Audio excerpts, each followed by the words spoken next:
So I have to say, when I looked at this video, it seems like Onision is trying really hard to try to relate to the gaming community, but does a really piss poor job at it. Howdy, what's up? Let's share some of my greatest games I ever, but the greatest games I like the greatest video games, the greatest ever.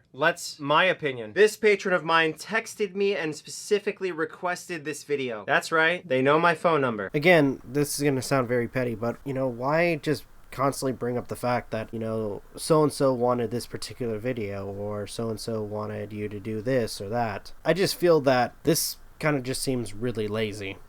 Also, with how paranoid Onision is, I'm pretty sure he wouldn't have given anybody his phone number. First up, Metal Gear Solid for the PlayStation 2. The Metal Gear Solid 2. It's an awesome game. Not one of the greatest. It's actually kind of confusing, but it's pretty good. Okay, another nitpick, because to me it just seems like he's going to pitch games that he quote-unquote likes. If you like a game, or if you're giving details, like let's say it's confusing or that it's a good game, give more details than just it's good or it's confusing. Explain why it's good or it's confusing, because other people aren't really going to give a shit if you just give specific details. Perfect example, right now I'm playing Legend of Zelda Breath of the Wild. Go check out those videos if you guys want to see me play out Legend of Zelda Breath of the Wild.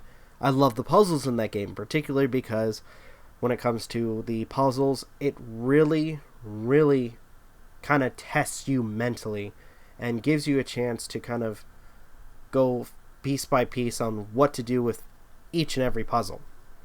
The Bouncer. It's one of the games they made right after Final Fantasy VII, I think. Not really that much like Final Fantasy VII, but I thought it was cool at the time. It kind of sucks now. Tekken Tag Team Tournament. This game has the kicks. It has the punches. It has all the amazing stuff. Some people would say this is the greatest fighting game of all time. Other people would say, shut up, Dad. Stop telling me about Tekken. Yeah, that first game kind of looks like a knockoff of Final Fantasy X. The second one, Tekken. Yeah, that out of all the slew of fighting games, Tekken is entertaining in its own right. Though I didn't like the designs for some of the fighters. They're not as... I honestly think they're not as creative as the stuff you would see for Soul Calibur or Mortal Kombat. We Heart Katamari. No doubt one of the greatest games of all time. I love it. You're basically rolling around as a giant ball and collecting those things, and they're alive, some are dead. But eventually you get as big as, planets and stuff, and it's amazing. As he's showcasing these videos, or at the very least the gameplay, I have to ask, did he actually play these games that he's playing, that he likes, or claiming that he likes? Or did he just steal his content from other people? Then we have the original Metal Gear Solid. It's an incredible game. It's one of the greatest games of all time. But if you've never played it before and you went back and played it, you might be confused and not think it's as great. Because back then the graphics were actually good. And now they're kind of terrible.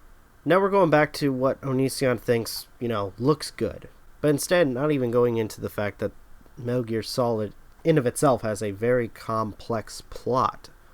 And let's not forget that for one of the villains of that said game, introduces what could be one of the greatest fourth wall breaks when it comes to video games, especially when it comes to the character Psycho Mantis, where it screwed with your game to the point where you had to literally change the controller ports, and this character would make it out as if they were deleting your save files, pretty much reading whatever saves you have on the console itself. I mean, at this point, it doesn't even matter what the graphics are. I mean, current year, or at least some of the current year games, have been kind of 8-bit.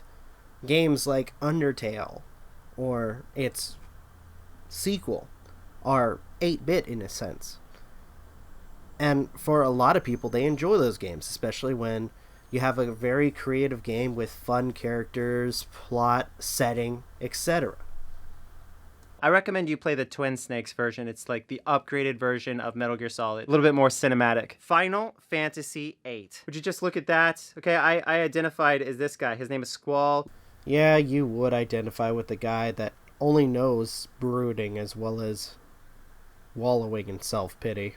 Leonhardt, or whatever. It comes with 1 disc, 3 discs. What? Yeah, that's right. You used to have to stop in the middle of your gameplay and switch out discs so you could keep playing. And normally it would happen after like a significant moment, as I recall. So you're like struggling to get your disc in the thing. Here it is, Final Fantasy freaking 7. And this, you got the 1 disc, and then you got 2 more discs right here. Can you believe that? So much data went into these games, even though it really wasn't that much data. These discs hold like what, 700 megabytes each, I'm guessing? Is that accurate? Fact check me in the comments below, please. Well, if you think about it, I mean, considering the fact that because of Nintendo switching to, or at least sticking with cartridges, I can only imagine how many cartridges it would have taken for Square Enix to put Final Fantasy VII, I mean, really, think about it. How many cartridges do you think it would take to hold Final Fantasy VII when it comes to, like, information or data-wise? I would assume maybe, let's see, was it like 3 to 4 discs? Maybe 12 cartridges? 9 to 12 maybe? Not to mention with the limitations with the Nintendo 64, more than likely a lot of the graphics would have been downgraded for Final Fantasy VII too. So at the very least, they tried to do what they could with the technology that they had at the time. There's a game for the PC that I like to play a lot. It's called Battlefield 1942. Sometimes I play this with patrons. In fact, patrons, if you'd like to schedule a 1942 session with me, please let me know. I'd love to play with you. Additionally, there's Jedi Knight Star Wars Academy. In this game, you can actually spawn a bunch of creatures and make them fight each other. It's kind of insanely awesome. Another observation that I just realized is you have Onision, who's an individual who has constantly gone over the fact that he doesn't like killing. But you have these games that he's showcasing where you end up killing, whether it be aliens, monsters, humans, etc. You'd think this would be a big no-no for him. I'm also a fan of Skyrim, the game where you run around with a sword, slashing people and just being a maniac. Well, actually, there's more to Skyrim. And with a huge, vast world with a ton of NPCs to talk to when it comes to quests, as well as various... or actually not various, like hundreds of locations to go to, where it's like caves, dungeons, palaces, whatever. There is a lot to do with that game, and it would be very difficult to try to do like a whole Let's Play series of it. Though I would ask you guys to go check out the Skyrim Grandma.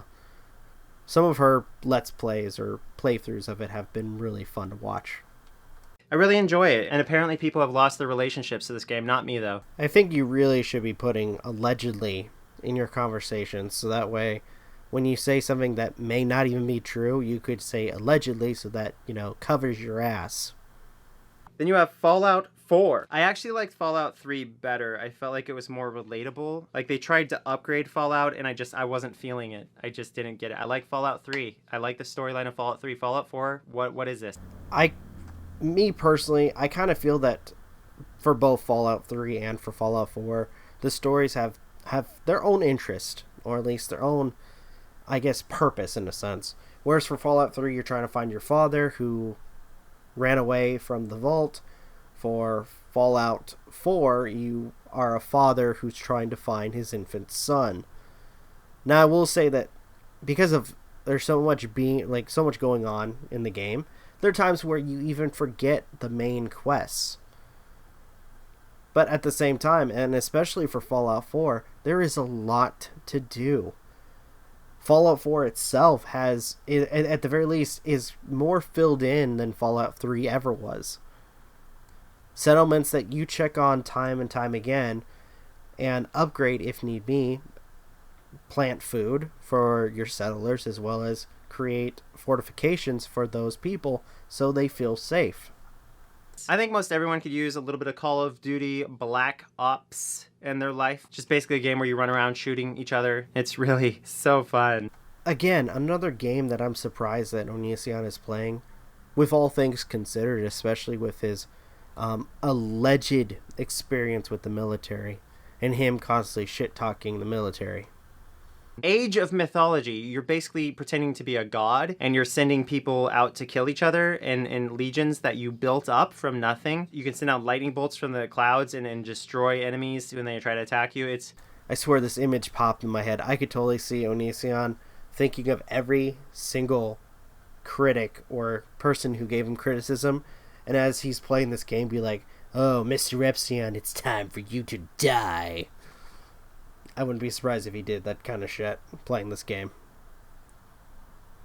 Mr. Epsilon, how should I kill you? Ooh, I know, a thunderbolt. Boom. It's a great game. But same goes for Age of Empires 3, which is insane, especially if you use cheats. You could have endless battles with friends and actually maybe stop being friends with them after it's over. So that's fun. Additionally, we also have Metal Gear Solid 4. Look at that serious guy on the front. Oh my goodness. Absolutely fantastic game. Love David Hayter. Met him in real life. Amazing guy. I can't believe I was lucky enough, and you know, he was incredible to me. You know, not to pull an SJW, but I'm pretty sure if somebody like Anita Sarkeesian went and looked at his video, she would probably start claiming that he, well, objectified these two, or at least a couple of characters that were in his video. I would show you guys a selfie of me and him together, but I don't want to hurt his reputation.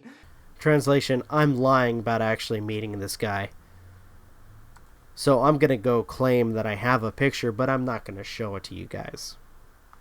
So, here's also Spider-Man. If you haven't played this game yet, you need to. It's an incredible game, and it really makes you feel like Spider-Man. Like, something they pointed out that they really focused on was web slinging, and they freaking nailed it. Additionally, we have Red Dead Redemption. I also love Metal Gear Solid 5, the Grand Theft Auto 5 thing. Even Red Dead Redemption 1 was pretty good. But Red Dead Redemption 2 just, like, gets it. It makes you feel like a freaking cowboy. You're doing cowboy things.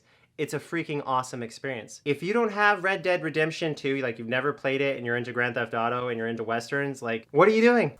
I will say that when it comes to the web swinging, yes, that is probably one of the really best things about Spider-Man. But at the same time, that's only one aspect.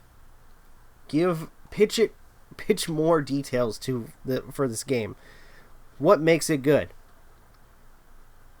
Because I know it seems like you're trying to appeal to gamers by bringing up your favorite games or some shit. Or just like telling your fans what your favorite games are. I kind of feel like you didn't really play these games that much. And you're probably just taking videos from other people and giving certain aspects, like just one detail, to try to appease people. Spider-Man in itself was a really fun game. I enjoyed it because there's points where, as you guys know, there's the radio towers, or at least via Assassin's Creed or Ubisoft, where it would give you certain things you can do, like trying to find the collectible backpacks, which will give you different items, which was really fun. Areas to combat villains. On occasion, there was the quests or the side quests that were really, really entertaining. The dumbest one for me was probably the live streamer. That one was really stupid and it pissed me off.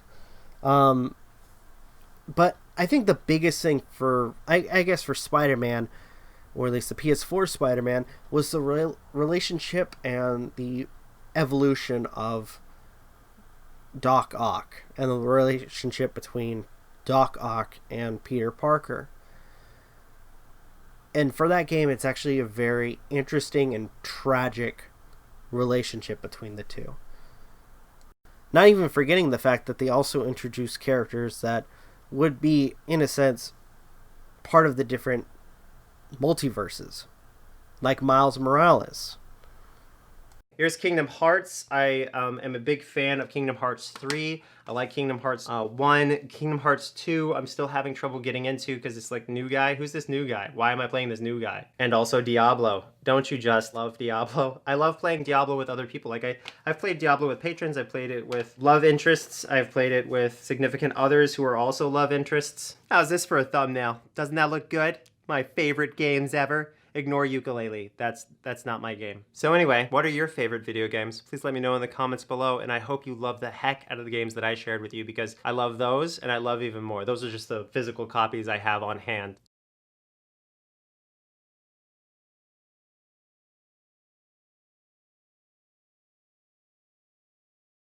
Yeah, the copies that you have on hand that you more than likely didn't really play.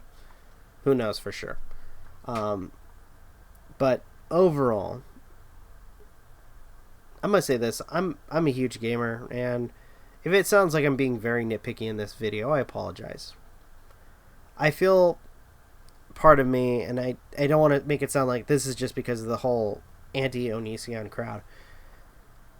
To me, it just seems like he's trying to appease another demographic, with especially with all the crap that he's done, and you aren't gonna really, how should I put this lightly? It's not gonna be very easy for you, Onision, considering that a lot of people know who you are, what you do, and the fact that, in a sense, you've crapped on popular gaming YouTubers time and time again. So a lot of people aren't going to really follow you that easily and respect what you have to say. Especially since you give limited information, or at least aspect of why you like the games in particular. So, what are your thoughts? I'd love to hear what you guys have to say. Like, share, subscribe, all that good stuff.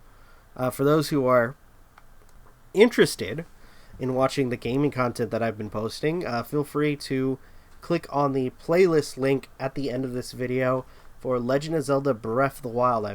I've been having a lot of fun with that particular game, so I hope you guys enjoy it. With that being said, this is Rob of Novakast signing off. Have a good one, and take care.